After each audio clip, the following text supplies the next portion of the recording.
Chapter 2. Mr. Bennet was among the earliest of those who waited on Mr. Bingley. He had always intended to visit him, though to the last always assuring his wife that he should not go, and till the evening after the visit was paid she had no knowledge of it. It was then disclosed in the following manner. Observing his second daughter employed in trimming a hat, he suddenly addressed her with, "I hope Mr. Bingley will like it, Lizzie." "We are not in a way to know what Mr. Bingley likes," said her mother, resentfully, "since we are not to visit."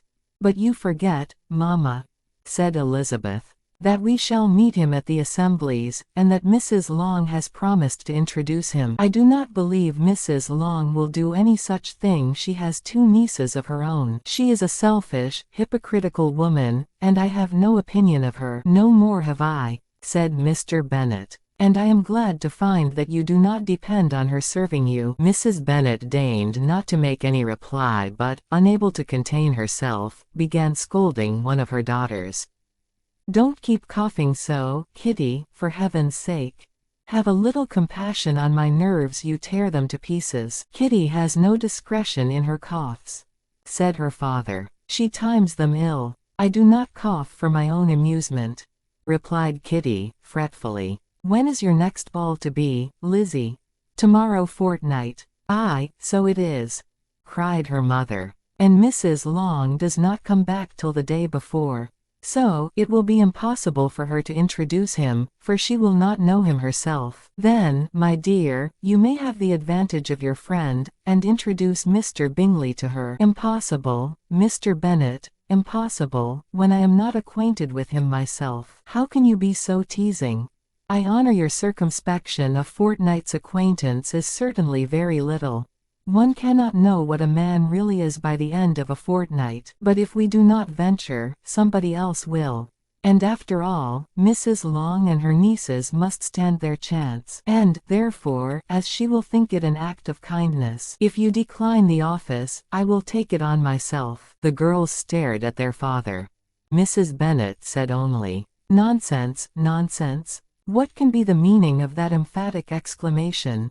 cried he. "Do you consider the forms of introduction, and the stress that is laid on them, as nonsense?" "I cannot quite agree with you there. What say you, Mary? For you are a young lady of deep reflection, I know, and read great books, and make extracts." Mary wished to say something very sensible, but knew not how.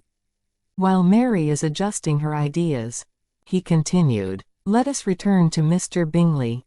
"I am sick of Mr. Bingley," cried his wife. "I am sorry to hear that, but why did you not tell me so before? If I had known as much this morning, I certainly would not have called on him. It is very unlucky, but as I have actually paid the visit, we cannot escape the acquaintance now."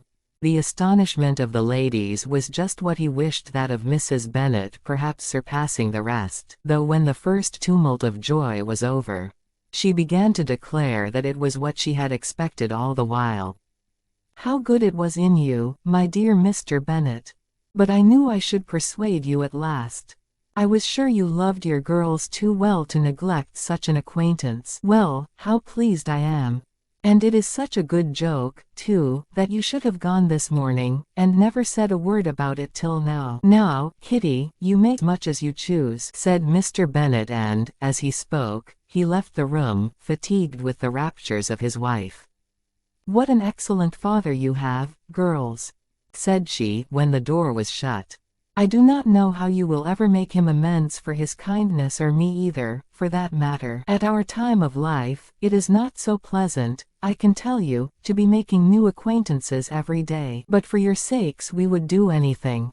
Lydia, my love, though you are the youngest, I dare say Mr. Bingley will dance with you at the next ball." "Oh," said Lydia, stoutly, "I am not afraid, for though I am the youngest, I'm the tallest." The rest of the evening was spent in conjecturing how soon he would return Mr. Bennet's visit, and determining when they should ask him to dinner.